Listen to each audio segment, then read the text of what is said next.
God, she's hot! It was always me versus the world. And we gotta wait like 8 months for the next one. Like, come on, bruh. So as you can clearly see, Beyond the Spiderverse is not coming out anytime soon. I was gonna drop a video on that little short last year, but it was just Miles running away from KSI the whole time. There wasn't much for me to talk about. So for now, we gonna spin back to this series as the potential to be the greatest superhero trilogy of all time. As y'all can see from the length of the video, I'm talking about every single Spider-Verse movie, including the first. Make sure you follow all of my socials. Links gonna be in the description. And shut your brain, man. Son, drop the video, nigga.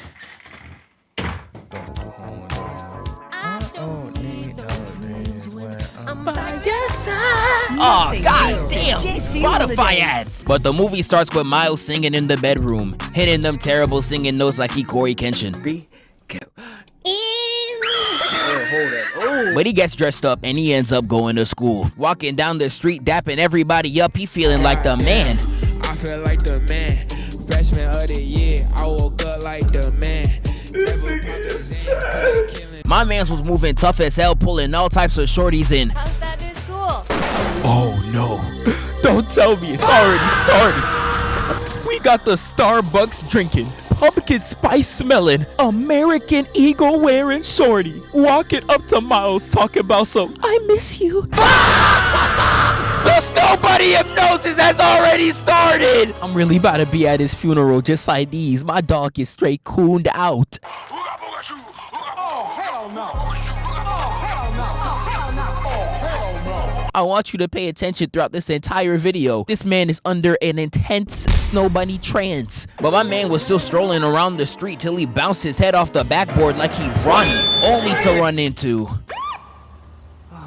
his dad. And he starts giving Miles the basic unk speech. See, that's the problem with you youngins nowadays. We can't let y'all do nothing. Look at that new store they opened across the street. Foam party? Y'all youngins wanna play with your sperm? Oh my god. My man's moving just like the Trey Rag skit. You can't say nothing around old people. But Miles' dad proceeds to embarrass him in front of the whole school, causing him to constantly get fried at every turn. Well, if it isn't the whole scarer himself. You see, Flash, that's where you're wrong. What if the whole scaring me? Man, you corny, nigga. And that boy gotta sit down, even more embarrassed. Hey, I liked your joke. It was actually pretty cute. Wait, really? I beg your pardon? From this one interaction, he goes home to Uncle Aaron, trying to tell him how much he fell for him. I got game. It's a new girl, actually. You know, she's kind of into me.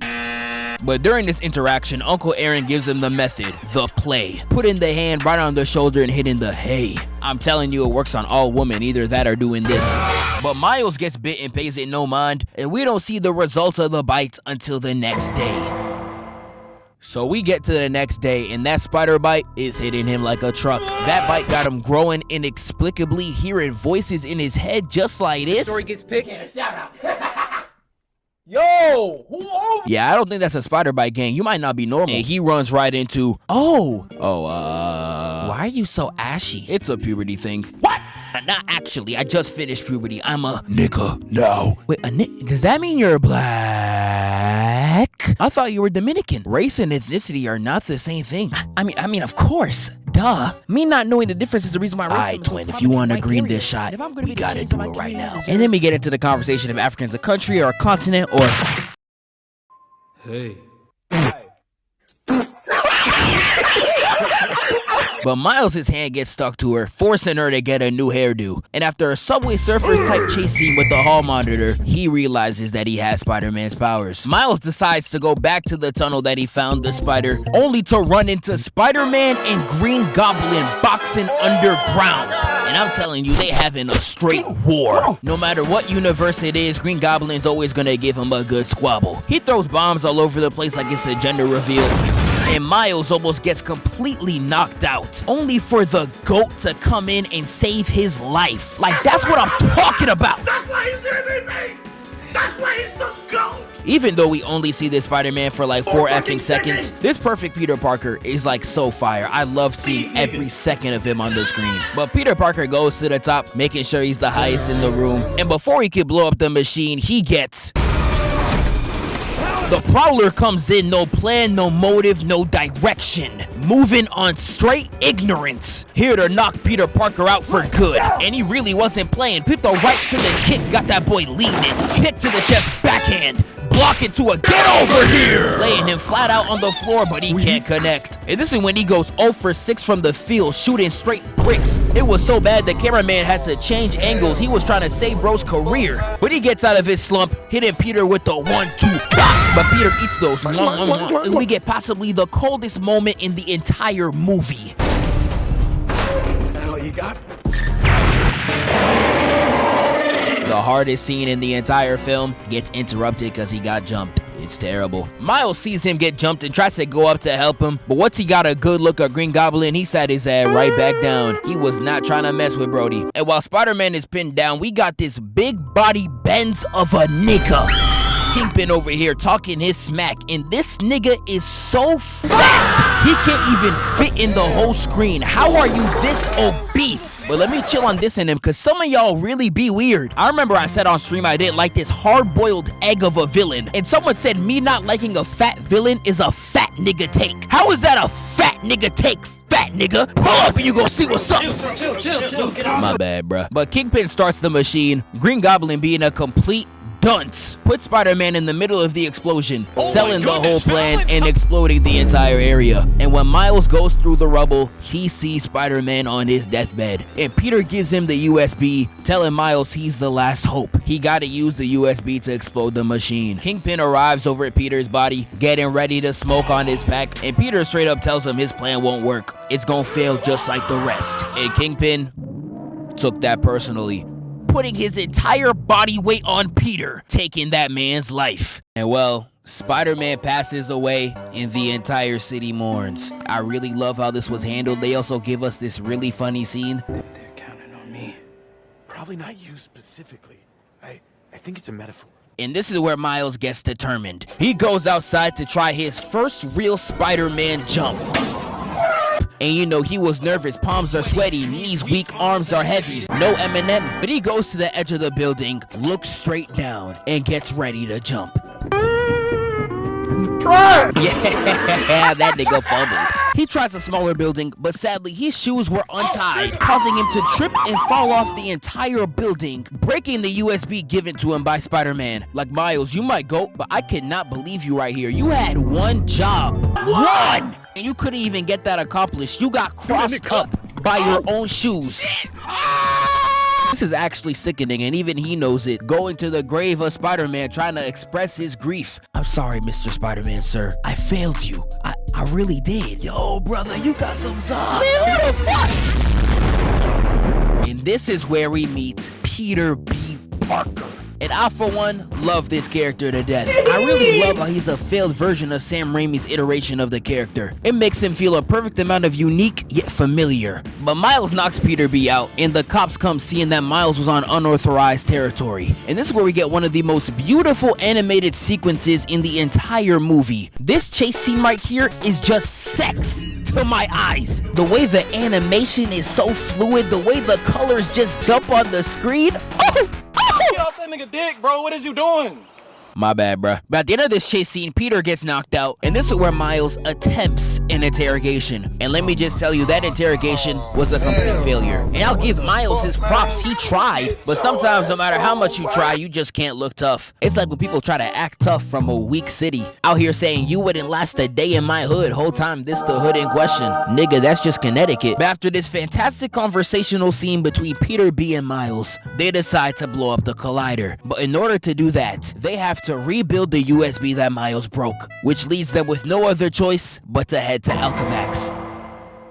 So them boys make it to Alchemax, put the mask on, and they begin to think on their new plan. And their plan is to break into the facility, grab a new USB, and then escape unscathed. Peter's original plan was to go in by himself and Miles complies. But while he's outside playing lookout, he sees Kingpin walking into Alchemax himself. And Miles has a mini panic attack. Who can blame him? He's built like an octagon with diabetes. But even though the ideas of fear are ringing through Miles' head, the thoughts of him getting back are even stronger. And he locks himself in from a panic attack and goes to join Peter. Now, I ain't gonna lie, he deserves a round of applause. Someone tell Puss in Boots he got to take notes. I was rewatching that movie, and the moment death even showed his face, Puss in Boots was shook straight bricks. But Miles chases Peter inside, and nah, I'm crying. He really got a face full of fire force. But he joins up with Peter, and they decide to go through the plan together. Nah, no High School Musical timing though. Y'all corny. I really messed with this scene where Peter B is so used to Spider-Man stakes. The conversation explaining the plan was nothing but routine for him. Watch this. This is pretty standard Spider-Man stakes. You get used to it.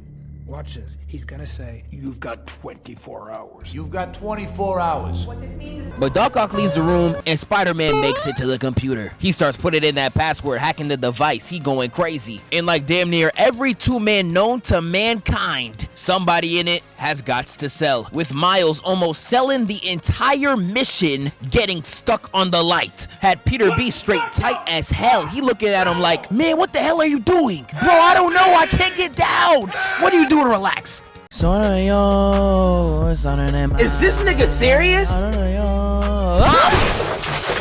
And that fall called the scientist's attention. But while she's walking in the room, they realize that Miles can turn invisible, leaving Peter B to handle this interaction himself. She walks into the room and is completely geeked of seeing a new Peter Parker. She looking at him like, oh my god, wow. And you know these weird ass scientists, they see anything and can't wait to study it. Talking about some, I can't wait to see some of your saliva. Weird, buddy. You're weird. And while she's studying him, she turns around and we get this incredible scene. You know, if you stay in this universe any longer, you're gonna disintegrate. You know how much that'll hurt, Peter Parker? I don't know. I think I got through worse. You couldn't imagine. And I, for one, can't wait to watch. What did you say your name was? Dr. Olivia Octavius. And she begins to remove the lab coat. And I'm like, oh no, oh no. Oh my god, she's hot! You got her with the hair tied back, the skin tight clothes. Let me get her. She's so bad. She pins Peter to the floor. Hey, I'm not gonna lie. I wish that was me. I assume your friends call you Doc Ock. My friends call me Liz. My enemies call me Doc Ock. And I call you Mommy. This is where they get to it. Miles straight running out the room while Peter Parker is getting ragdolled. Peter's getting straight dogged, using the yoga ball to deflect the attacks, but that won't work. And she tries to chase down Miles like it's a horror game, only for him to escape out the back. Well, damn. This will be a good time to turn invisible. Yeah. So Miles fails to turn invisible, selling the whole plan, and Peter B selects a bagel. And yes, this is the most important detail of the entire movie. They end up walking through and the scientists are like, oh my goodness, Spider-Man? I thought they was just gonna watch in awe like how Lucky fans stare at a fat nigga. But nah, they really came strapped up. Like a suitcase into a blick gotta be the craziest thing I've never seen. But they end up spraying and they hit the dash. They start sprinting and Miles throws the bagel at... This is going to be the greatest mistake of his entire life. Please just keep this in mind. Peter gives Miles the web slingers and he's like, hey, you gotta learn off rip. Go for it. And that man completely sells. He tries to run on foot, but even though these scientists got stormtrooper aim, they are still a threat on land. Especially with Doc Ock chasing in the back, he has no other choice but to learn how to swing. He frantically climbs up this tree and hits this illustrious dodge right over Doc Ock's head. Got him hitting the lateral Air Jordan. I'm hitting him with lateral movement. And my mans flew straight down and started swinging. Oh yeah, you know I was geeked. Had my man's Peter B coming in happy as hell, and this is where the real lesson finally comes in. They talking about some swing, yup. Swing, yeah, and then swing, yeah. My man's Peter sadly gets hoed, and this is where Doc Ock closes in. She grabs the computer and the Spider-Men both get tied up. And the only 3 questions I have in mind. Why is she looking at me like that though? Who wants backshots? My second question. Who wants backshots? My third question. Who tied them up? And sadly, unlike my first 2 questions, I'ma actually get an answer. Yes, Miss Gwanda from earlier finally shows up. And I know a lot of Gwen fans used to attack me when I talked about her in my last 2 videos. Y'all, what Jordan Lucas say? I'm not racist. I like Gwen. It's just the betrayal she pulled on my boy Miles just straight pissed me off. Peter B too. He not slick, but we gonna get to it when we get there. But Gwen begins to explain her backstory, and I ain't gonna lie, I ain't try to hear all that, bro. You explain it better in the next movie anyway. I'm aight. But they end up escaping Alchemax with the computer, completing the mission.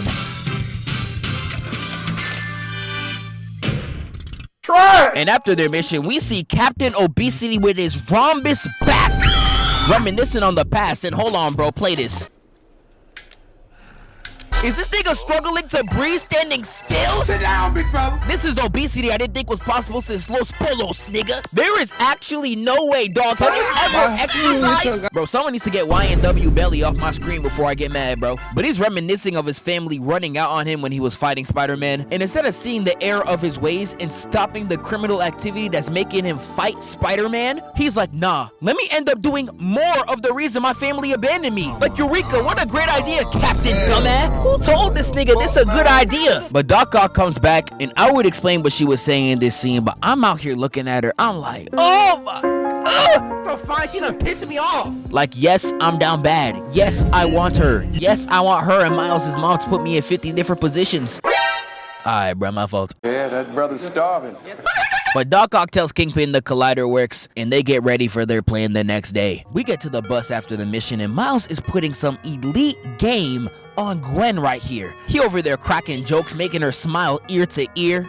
Incredible. He moving like LeBron in Toronto. I'm seeing the cleanest jump shots and fadeaways throughout this entire interaction. And I want y'all to study this right here, because this is perfect W man's behavior. One of Miles' best jokes is that he says Peter B's the one who broke the USB, and he's really embarrassed about it. And you know, she's out there cracking up thinking that he's asleep, but whole time, Peter B is awake, letting Miles talk trash because he knows the goal that needs to be accomplished. Sensational. And that right there had me standing up on my seat. I was straight elated. Y'all gotta take notes. This is elite 2-man behavior. But the place they know best to make a new USB with the new computer they acquired is Aunt May's crib. And after a very heartwarming interaction, she takes them straight to the back. But while they're in the shed, they realize that 3 more Spider-Men beat them to it. And this is where we get introduced to these 3.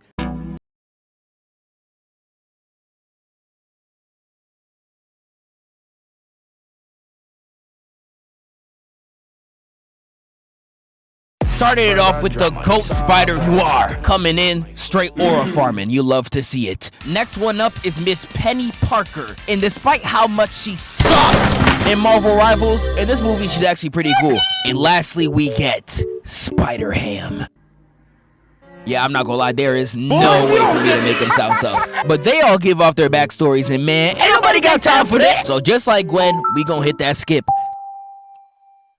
They begin to discuss the plan to turn off the reactor, and they realize one of them gotta stay behind. But it obviously makes sense for that person to be Miles, but Miles is too new of a Spider-Man. So they begin to ask him a whole bunch of questions to see if he's about that life, with the entire group just straight stressing him out. But during this scene, Aunt May says this. Create an online dating profile so she can get out of the dang house once in a while. I'm knocking the dust off that shit. And obviously, I don't think anyone would enjoy getting pressed this much. And Miles leaves to get some space. He goes to Uncle Aaron's apartment to get some advice, but nobody's home. He writes a note and is about to leave, only to see a figure at the window. And it turns out to be the Prowler. And this is one of the scariest scenes in the whole movie, bro. I was at the edge of my seat the whole time. That Prowler theme deserves some type of award, especially this part right here. Yeah, that's one of the coldest sound effects of all time. But after that, we find out that the Prowler was Uncle Aaron the entire time. When I watched this movie for the first time, I was like, what? Like, it real life had me geeked. And this entire chase scene was so intense. Chasing him down with a motorcycle and being willing to destroy anything. He really just balled strong and useless like Doomfist. But after crashing into a truck and destroying 3 entire vehicles, I swear this man is straight slumped. We get my man standing in the corner straight aura farming, staring down Miles ready to chase him down. And that's exactly what he does heading into the next day.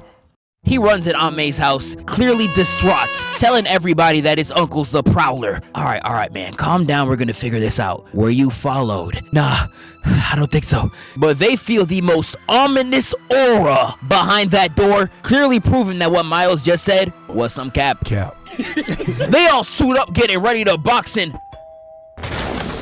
And this is where Doc Ock breaks into the room. They should have closed that door. But I know y'all ain't even peeped the free one she tried to get on my boy Peter. Stupid. Thought it was free eats, you're goofy. She walk in the crib and Aunt May talking about some, oh great, it's Liv. Now the fact that she said Liv clearly proves that they were friends. But I don't know, the way she said this and the expression on her face, she clearly do not like you, gang.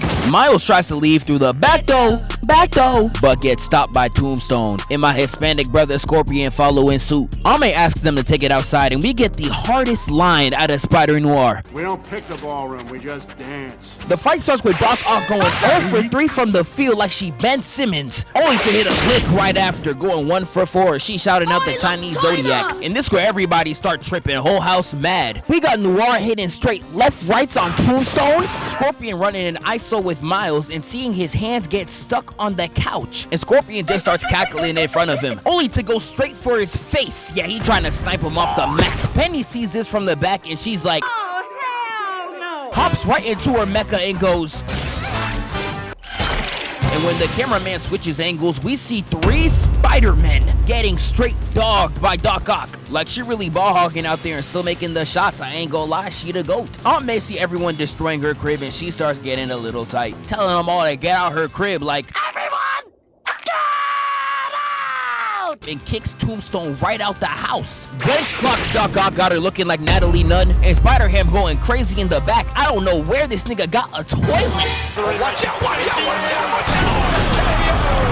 Gwen steals the USB from Doc only to get denied by Scorpion, with Miles making the game save and play. But before he could run out, all we hear is, yeah, buddy. You know he's coming. You just hear his theme slowly building with him running in the shadows. This is how it felt watching Dora when Swiper would pull up. And he jumps right into the crib, ready to take them all down. Prowler looks at Miles and he just stands there, menacingly. Peter B calls ISO and he starts going crazy. Got him going hit for hit, back to back on the ground. Kicking him off thinking he got it. Sit down. Only for him to raise his right arm up like he in a classroom. And he sits this nigga down. Now I am not no physicist, but I know damn well your body should not be contorting like this. Somebody please tell my man's Peter, get up! Miles takes the USB only to look face to face with the Prowler. But that was enough of a distraction for Peter to flip kick him up, web both walls, and send that boy flying. And with Doc Ock throwing Penny Pekka outside, this is when this fight really gets to the streets. With the Scorpion chasing down Gwen, and I'm not gonna lie, this scene just pissed me the f off. Why is she elegantly jumping roof to roof like this is a game, nigga? That's my crib. These superheroes really don't care about no type of civilians. And we get back to Miles inside, holding the USB, and he turns around only to see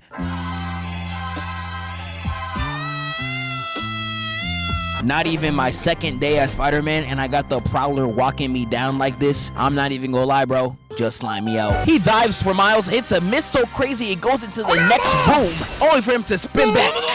Miles is weaving out the way despite a fully cocked back punch coming straight for his chest. Like, I hope y'all realize he knows this is a little kid. I mess with you, Uncle Aaron, but dog. Fuck wrong with him. Miles moving like straight Weave Nation, peep this, and throws him across the kitchen. You got this man Miles running for his life, only for Prowler to grab his J's and drag him down the steps. I know he was scared shitless. Miles kicks him off and tries to escape, but sadly you was not holding him off for that long. He drags Miles to the edge of the roof, ready to take that poor child's life, only to realize that it was Miles the whole time. And my man's Uncle Aaron instantly regrets his choice. But Kingpin didn't give no F's. He was like, we better turn him to another statistic. Black on black crime gonna be up 10% after this. Smoke him. Prowler puts his mask back on, and when I first saw this movie, I thought he did this so he wouldn't have to see Miles in the face when he tries to kill him. But nah, I guess not. He's not that evil. Putting his hands up and backing off. And Kingpin ain't waste no time. He said, BOP! Put an Uncle Aaron flat on the ground. And he was about to make his ancestors real proud, almost boom Miles too if it didn't get deflected by Peter. Like, this was a buzzer beating block. The shot already went off. Someone get him a Defensive Player of the Year right now. The way he's moving should be illegal. I ain't seen defense like this in a hot minute. Okay, he on the road today. It's 5th one today. Let's go. No, it's not. Oh, my luck.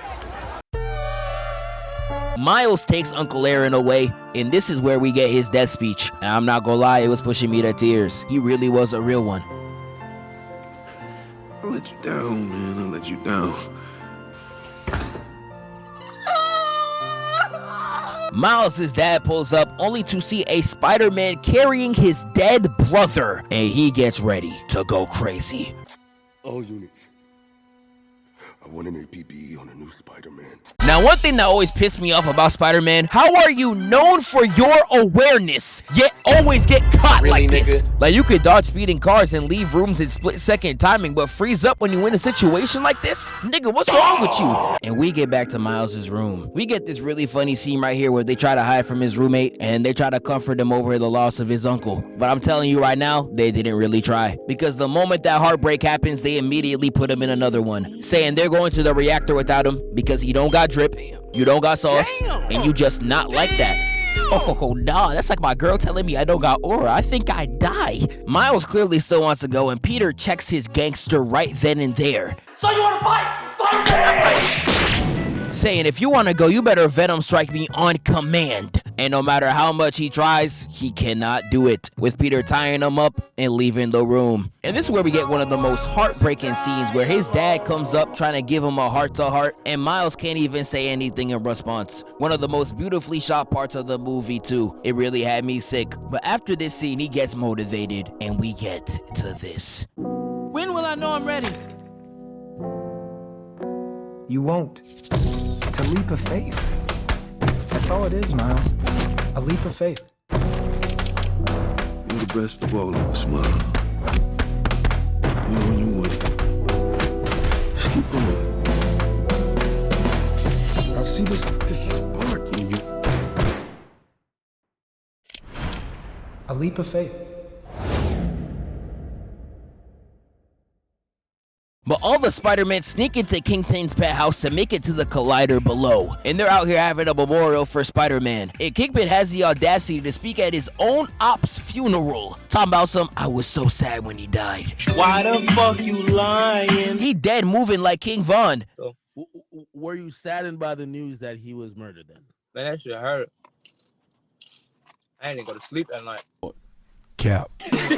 They try to sneak to the bottom, but Peter runs right in to MJ. And although it's not his MJ, he wants so bad to get his shorty back. Started talking to her like Lil Durk. Give me a chance. Give me one more chance. Give me one more chance. But sadly, that ain't work, and they make it down to the Collider.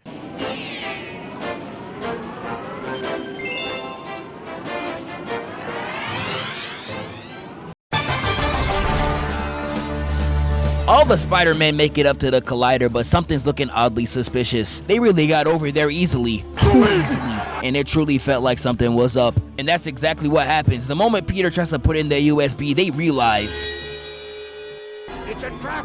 with Doc Ock descending upon him, clearly feeling herself, with the rest of the shooters going crazy in the back. And this starts an all-out war. I'm telling you, they all going crazy. The only one getting job right now is Penny. Scorpion's putting straight hands on her. I'm watching like... Peter's also about to get lined up, but I ain't talking LeBron. I'm talking 6 feet under, with Doc Ock getting him prepped for the fatality. It was truly looking grim for everybody. But here's the thing, the season is not over. It just started. With Doc Ock invisibly getting her ass beat like this nigga right here. And I was watching straight elated. I was like, who could it possibly be? And materializing in front of everybody comes Miles. Fully decked out in new threads. You know he's about it. Clocks Doc Ock in the face and saves Peter. And my man's is straight geeked. But once they land, Miles is like, it's time to go crazy. You can't tell me that ain't my nigga! With all the spider people boxing all over the place, Miles gets to put some fantastic ribs by saving Gwen. Other Spider-Men could not relate. They hit Doc Ock with a clean 3-piece and send her flying with a bros attack. Doc Ock takes all these hits and I seen her lock in like no other. When I first saw this, I was like, damn. This nigga gonna die. And when she flies right towards him, yeah, I ain't gonna lie, this was straight bogus. She was the only villain out that was able to handle 3 spiders at once. And once the writers realized that, they had to take her out the plot. She was too powerful for the story like Madara. Ain't no way. But when we move on to some other ish, we see Penny Parker's robot has been destroyed due to Scorpion dropping straight haymakers on it. And no, I'm not exaggerating. He was real life wildin'. He was beating that little nigga ass so bad, I was starting to feel bad. The amount of hands he was putting on Penny actually had to be illegal, nigga. I'm talking EDP type. She's 13! Shout out Spider-Ham for spinning the block, but rest in peace, Penny Pekka. You will be missed. And this is where Miles sends everybody home, saying his heartfelt goodbyes. Before he let all of them leave, he made sure to drop one last Riz attempt. Watch this. He made sure to hit that light-skinned stare, long and dragged out, looking straight into her eyes. He know what he's doing. Dropping this line right here. I get to like the hairdo now? Curry steps back. Dropped the line so fire, Gwen really gave him the look. And I'm not talking any type of look. I mean the look. Oh my god. She kinda bad though. She out here talking about some, you know I'm older than you, right? And to all my shooters in the chat, you know if an older woman starts bringing up her age, you already got her. You won. That game was so beautiful, I canceled my call to Dr. Umar. You truly got it. But Gwen ends up going home, leaving just him and Peter. And you would think they'd be free to go home, but sadly, there is somebody they forgot to ask, Kingpin. And that nigga is straight up furious. Peter tries to charge right in without going home, and Miles is like, Peter's just not trying to go home. He's not trying to deal with having no hoes. Not gonna lie to you, bro. Same. But Miles drops him in the pit, leaving just him and Kingpin alone to duke it out. It's looking straight like a pay-per-view. It starts with Kingpin slamming the ground like he's Donkey Kong. In the moment Miles dodges that attack, he immediately pulls out the blade. I really hate niggas that have their first gun. They wait for any excuse to blow that bitch. Just look at Doflamingo's family. Some jackass hurt you again? No, I just tripped on a crack in the road. How awful. Where exactly is this town? Oh, I see. Yep, we're gonna have to do something about this. With Miles taking the gun from his hand and taking the train up out of there. And I ain't gonna lie, if I was Miles, I would think the fight is over. Do you really think 21-ton Savage right here, who can't even run down the street, is gonna somehow jump on a train? Fuck no, baby. But sadly, I was completely wrong. With Miles getting grabbed in the face and thrown right into the train. Miles goes invisible and tries to hit the Caleb City, but Kingpin still clocks him dead in the groin. And while he continues to just beat on Miles, the same traumatic event that happened with his family happens once again. And the movie wanted me to feel bad so hard, I was watching just like this. Oh man. Stupid ass nigga, you deserve it. And because he lost his family, Kingpin got nothing left to lose. Got Kingpin beating on Miles like a Powerpuff villain, his body on the floor looking like a pretzel. And if you was watching this, you would have really thought it was over. But right before Miles gives up, he sees his dad in the distance, giving him that last mental push. And he gets up, putting his hand on Kingpin, and then hits him with the, hey. Blasting him across the arena before hitting him with the Mario 64, sending his 600-pound life villain all the way to the top of the reactor, finally stopping it for good and defeating Kingpin once and for all. After this, all that, we get a cute scene with Miles and his dad. We see Kingpin straight tied up in NYC, the battle finally being over, and Miles fully cements himself as Spider-Man.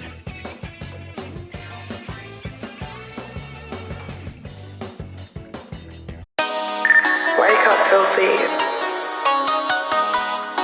Hey, it's like you got coming.